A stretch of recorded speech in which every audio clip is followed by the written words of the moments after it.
My rule is if you put it in a freezer and you wouldn't want to eat it afterwards, don't. Like, spinach is not going to freeze.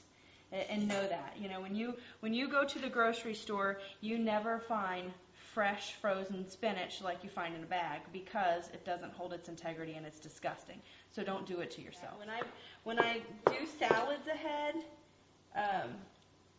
it's usually it's to be eaten within the first 3 days. You can cook the protein for salads ahead of time. Cook your chickens, cook your pork, or cook your beef to be topped onto it.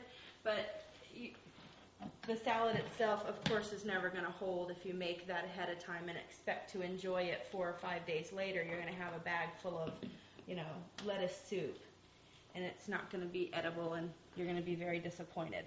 Air is not your friend in the freezer, so you want to try to put an air barrier between whatever you're cooking and the freezer. Like I said, I usually do multiple air barrier layers. I'll put plastic on top of the food, then I'll wrap that aluminum package in aluminum foil, and then it has a lid that goes on it as well. So as many layers between the food and the freezer as possible will help keep it fresh and keep it tasting at its best quality. When I do a menu, if I'm cooking things in bulk, I'm serving my most perishable thing the night that I cook, because you don't want to sit here and you don't want to cook all this food to be frozen and not think about your what's for dinner tonight.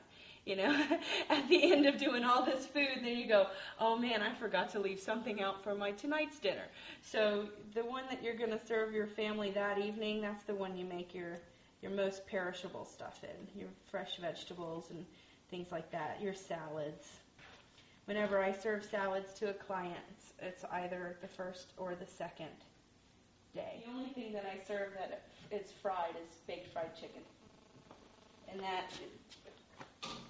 And that I bread, and I get the oil nice and hot, and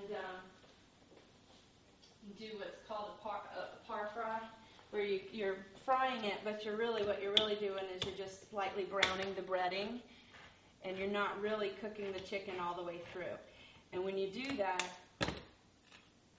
you have to make sure that you're cooling that chicken down very fast, because you're sending something into the freezer that's a little on the raw side.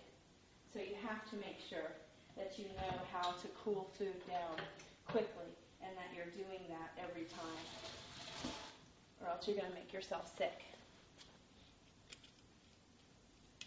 That would be the most, if I could give no other tip to anyone who wanted to cook food ahead of time, it would be that. Make sure you know how to cool food quickly. And it's as simple as making, a big ice water bath. Clean and disinfect one side of your sink and use it as an ice water bath. Get it nice and cold. And once you have things packaged in a way that you're satisfied and you're ready to throw them into the freezer, put them into the ice bath first. Make sure they're nice and cool and at least down to 45 degrees before you put them into the freezer.